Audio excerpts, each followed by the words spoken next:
choukoun, li souri la, li wè mwen di ciel à la belle moun, mwen di ciel à la belle moun, li di mou trouve sa chère. Avez-vous déjà entendu parler de Madame Franck Paul? La voix qui t'a fait goûter. Si vous habitez en Haïti, à Port-au-Prince, la capitale, vous l'avez peut-être déjà croisée, ou l'avoir vue à la télévision, ou avoir lu des informations la concernant sur une page d'un média traditionnel ou en ligne célébrant la directrice du collège Canapé Vert. Cela fait des années depuis que je pratique cette amie, cette directrice d'école, cette enseignante, l'auteur prolifique de la série d'albums jeunesse titrée Madame Roger.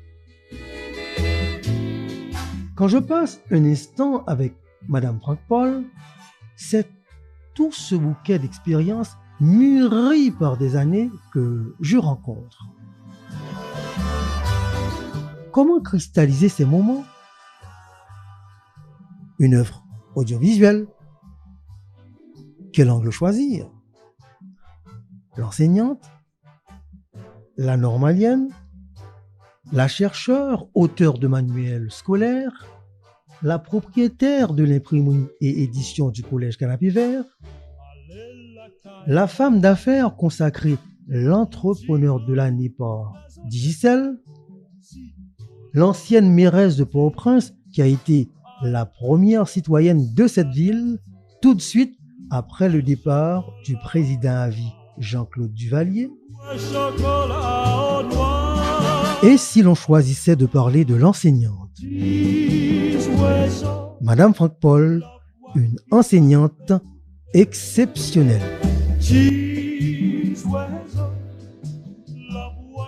Je m'appelle Marie-Marthe Balin-Paul. J'ai eu une longue carrière d'enseignante au cours de laquelle j'ai travaillé avec des enfants de tous âges et finalement j'ai créé le collège Canapé Vert, l'école normale pour la vie et les éditions Canapé Vert. Bien que je ne sois plus dans la salle de classe, je continue à travailler dans ces trois entités. Je dirige l'école normale, je continue à écrire des livres pour les enfants et j'encadre les jeunes professeurs pour que l'enseignement en Haïti s'améliore ou se relève avant ma mort. Marie-Marthe Balin-Paul, que tout le monde connaît sous le nom de Madame Franck Paul, est une légende vivante. Née le 19 avril 1936 à Port-au-Prince, sous la présidence de Sténio Vincent, elle a vécu l'histoire du pays dans sa chair. Issue d'une famille soudée, solidaire, à la mort de son père, très tôt, sa grande sœur, Mich, vient à la rescousse financière de la maison. Un cordon de solidarité familiale se fera autour de la famille Balin, composée d'enfants intelligents qui vont faire de grandes études universitaires. Marc et Pierre en sont des modèles.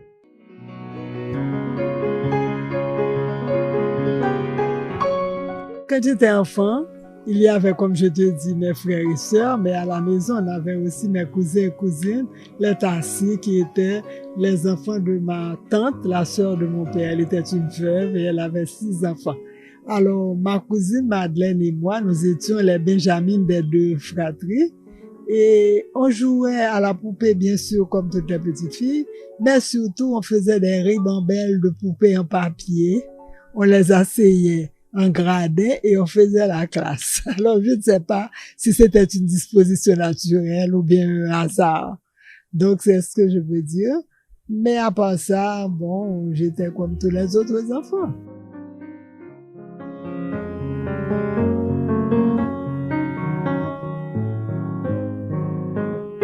Mon père, c'était un juge bien connu pour son intégrité, son honnêteté. Lui, c'était un homme bon, de bonne humeur.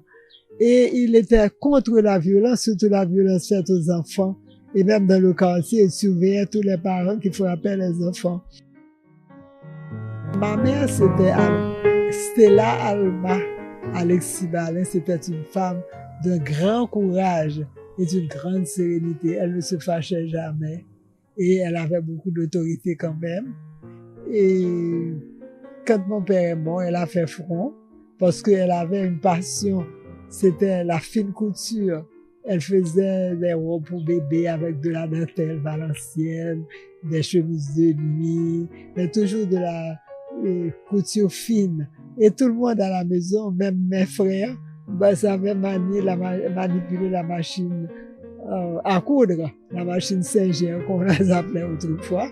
On pouvait pédaler et tenir l'aiguille également.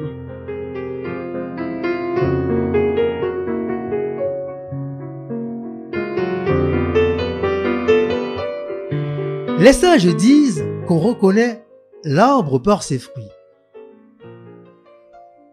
Qui dira le contraire? Quand elle parle de sa famille, des professeurs, de ses amis, de ses camarades, on se fait une idée de l'encadrement bénéficié par ce jeune cerveau à une époque où les enseignants, les modèles d'enseignants couraient encore par les rues. Eh bien, je suis arrivée à l'école Sainte-Thérèse de l'Enfant Jésus. J'avais 6 ans. Et c'était à la fin de l'année 1942. Et c'était une école très sympathique parce que non seulement on vous accueillait comme dans une famille, mais parce que c'était la maman de la directrice qui faisait lire les enfants et presque toutes les institutrices étaient des parents de la directrice et tout ça. Et puis l'école faisait des activités très concrètes qui plaisaient beaucoup aux enfants. On faisait de la musique, on faisait de la cuisine, on récitait des poésies, il y avait beaucoup de théâtre également que les enfants adoraient. Et je me suis vraiment épanouie et tous les élèves s'épanouissaient dans cette dite école.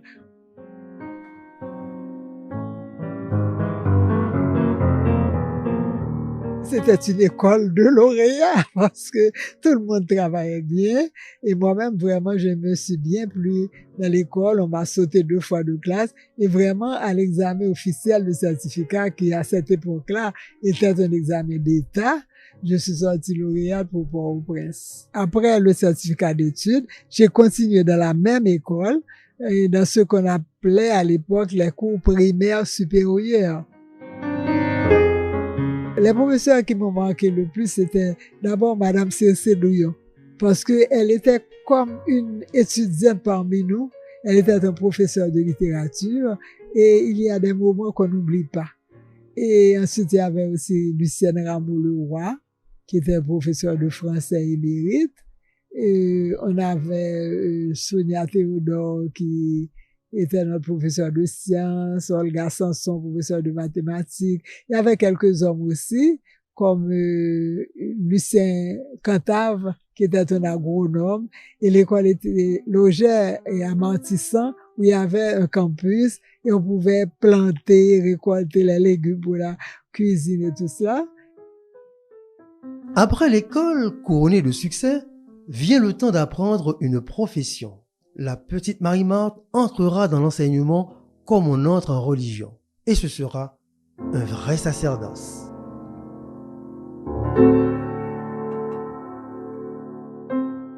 Et c'était à la fin de l'année scolaire 1950. Donc à ce moment-là, dès le mois de novembre, on était tous nommés. Et une institutrice sortant de cette école-là à cette époque, et c'était vraiment une employée de l'État et bien vue. Et c'est le président Magloire lui-même qui nous remettait notre commission. Donc j'ai eu ma commission et dès le mois de novembre 1953, j'étais donc dans ma salle de classe. C'était à l'école de la Cité Magloire, comme on l'appelait à l'époque, parce que c'est sous le gouvernement Magloire qu'on a percé la route d'Elma. Et c'est à cet endroit-là, non loin de l'actuelle église Saint-Martin, que le président Magloire avait fait construire des cités pour les démunis. J'ai demandé un transfert qui m'a été heureusement accordé et dès la rentrée suivante, j'ai été nommée à l'école République du Chili, qui était tenue par une femme de grande valeur qui s'appelait Léa Racine. Elle était Madame Antoine Bois. Et à cette époque, les écoles nationales étaient des écoles bien logées, tenues par des femmes de grande qualité, comme celles d'aujourd'hui maintenant, mais elles ne sont plus dans le même environnement. Je suis restée assez longtemps à l'école République du Chili parce que c'est une école qui avait tous les niveaux de l'enseignement fondamental. Il y avait le primaire et le primaire supérieur, le primaire élémentaire, enfin brevet élémentaire et brevet supérieur. Donc, je suis restée très peu en première année, peut-être 2 ans, puis je suis passée au cours moyen pour enseigner les maths. Et j'aimais beaucoup les enfants. On avait 44 enfants de 6 ans qui étaient magnifiques. Ensuite, l'école était logée là où se trouve actuellement le musée du Collège Saint-Pierre. Et à ce moment-là, l'enseignement était une carrière. Quand tu travaillais bien, il y avait l'inspectorat qui sérieusement inspectait les écoles et tu recevais des compliments et on te disait vous êtes nommée institutrice de 2e classe, institutrice de 1re classe, professeur au cours primaire supérieur. Et c'est comme ça, donc j'ai avancé assez vite et j'étais déjà en 1959 professeur au cours primaire et là aussi professeur à l'école normale, l'institutrice aussi.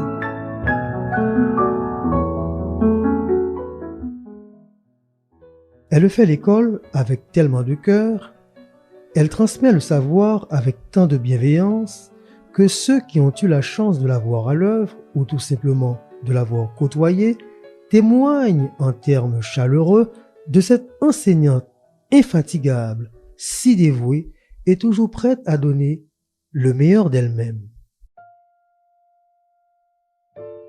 Madame Frédéric-Paul est une femme qui inspire non seulement par son courage, mais aussi par sa manière de faire. Et je crois aussi que c'est une citoyenne conséquente qui investit son temps et toute son énergie dans l'éducation de la jeunesse haïtienne. Madame Paul représente pour moi d'abord une personne à grand cœur. C'est une personne exemplaire. Ils sont un monde qui est vraiment encourageant. Ils sont toujours là ensemble pour les donner n'importe projet que vous voulez entreprendre. Depuis les bons. Elle m'a donné la possibilité de m'épanouir et d'acquérir d'autres compétences en matière de technologie et d'enseignement. En regardant Mme Franck-Paul, on voit une personne qui aime l'éducation. C'est une personne qui s'intéresse à fond à l'éducation. Madame Franck-Paul est avant tout une bibliothèque, je peux dire. C'est aussi quelqu'un qui apprend et qui se met à jour, je pourrais dire. Quand vous allez à son bureau au Collège Canapé-Vieux, vous la verrez toujours en train de faire quelque chose ou encore d'apprendre une nouvelle chose.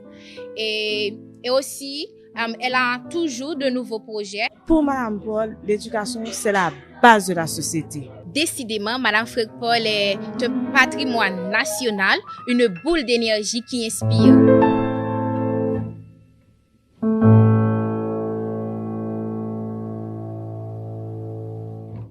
J'avais écrit le livre de calcul et que la sœur Nicole Gaillard avait demandé à son frère, elle a tellement aimé le livre, de faire une critique. Et Roger Gaillard a fait paraître dans le Nouvelliste une petite note, un nouveau livre de mathématiques. Donc cela a donné une notoriété extraordinaire au premier livre et j'ai continué à écrire les livres. Mais maintenant, il fallait imposer cette méthode-là aux personnes qui enseignent, aux enseignants, ce qui n'était pas facile puisqu'il y avait d'autres livres que les gens utilisaient et qui avaient aussi leur côté, disons, performant. Mais moi-même, je savais exactement ce que je voulais.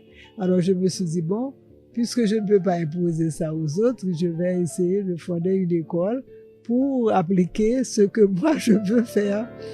Et c'est ainsi qu'est né le Collège Canapé Vert.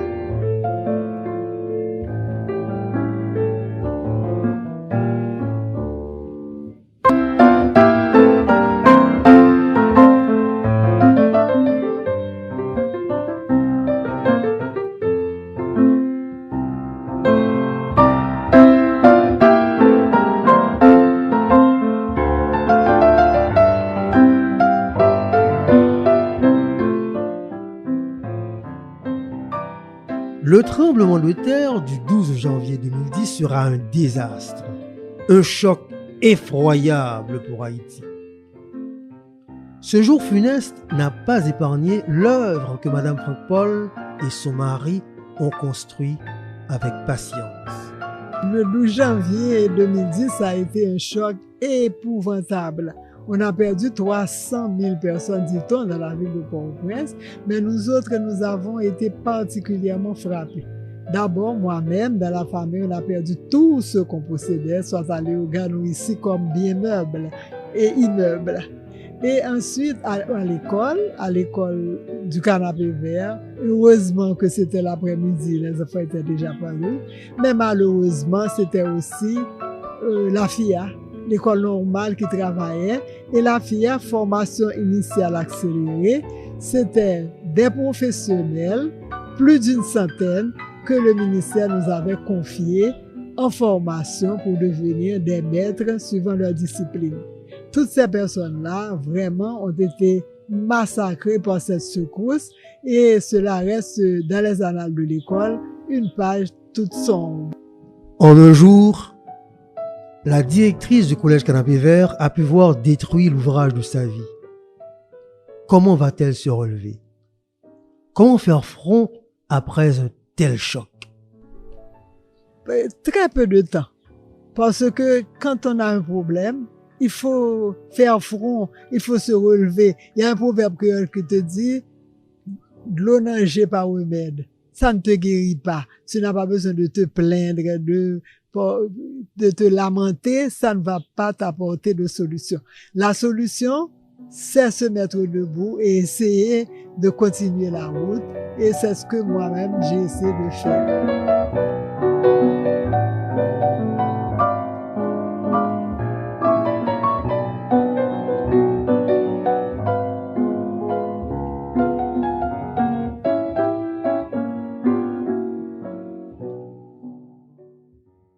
Comment une personne peut-elle résister avec autant de philosophie face à la tempête de la vie?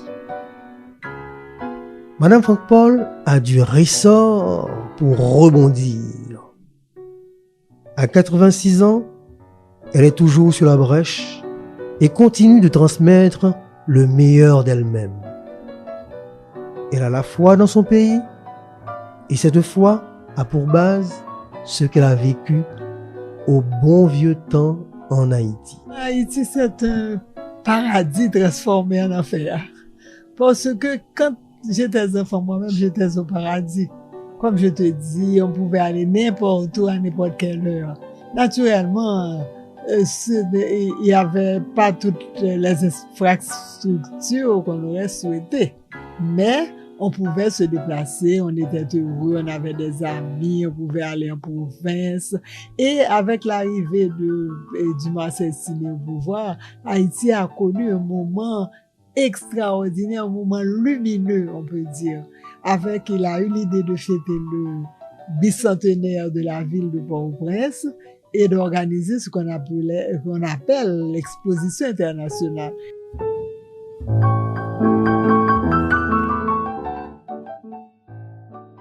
Et beaucoup de pays sont venus mettre leur pavillon de France, pavillon d'Italie, pavillon, etc.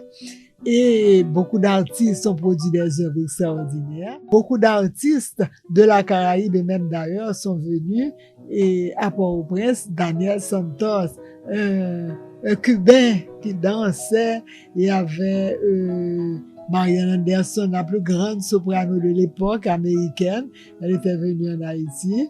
Et Martha Jean-Claude était venue en Haïti. Et toutes ces personnes-là venaient en Haïti pour voir vraiment Port-au-Prince dans tout son éclat. Et il y avait le théâtre de verdure qui était quelque chose de vraiment original. Et tout cela dans Port-au-Prince, dans un Port-au-Prince propre, en sécurité. Alors là, c'est ça que tu pourrais appeler, comme tu dis, la belle époque.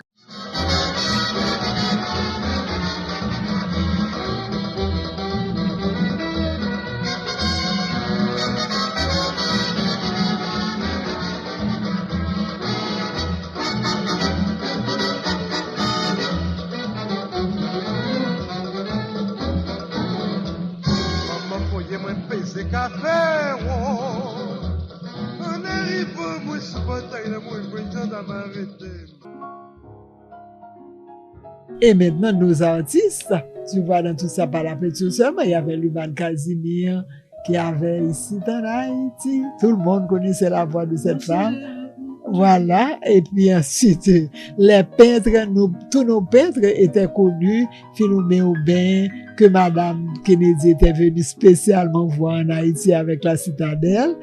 Et il y avait d'autres peintres aussi. Et il y avait la fontaine lumineuse qui était le clou de tout cela.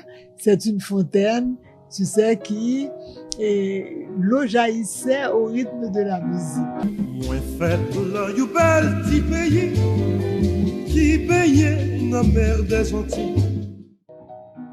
Tout était mis en place pour le tourisme. Et je pense que Haïti était à cette époque le centre du tourisme caribéen.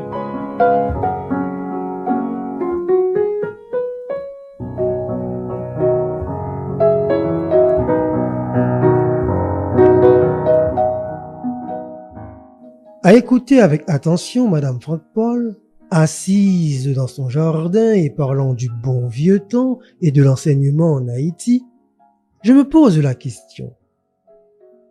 À quoi sert encore notre intelligence? Et qu'elle veut pour Haïti, pour qu'elle redevienne cette perle des Antilles?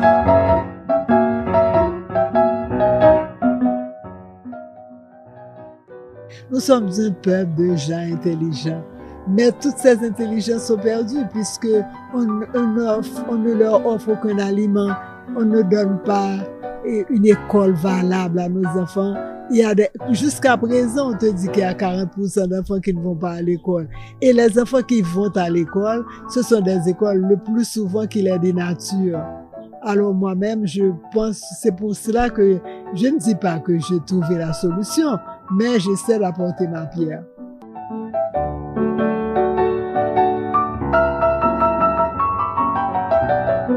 Ce que je souhaite, c'est que je veux laisser un héritage que je prépare maintenant et qui s'appelle l'école Topato. Je souhaite que tous les Haïtiens apprennent au moins à lire et à écrire. Je souhaite que Haïti sorte de l'ignorance qui nous tient entravés, que nous traînons comme un boulet, que tous nos enfants apprennent à réfléchir, que l'on donne les mêmes chances à tous les habitants de ce pays pour qu'ils grandissent et redeviennent le paradis que j'ai connu. Madame Franck Paul est un modèle. L'expérience concrète de la vie de cette enseignante inspire. Plusieurs aspects de la vie de cette femme devraient être mis en lumière.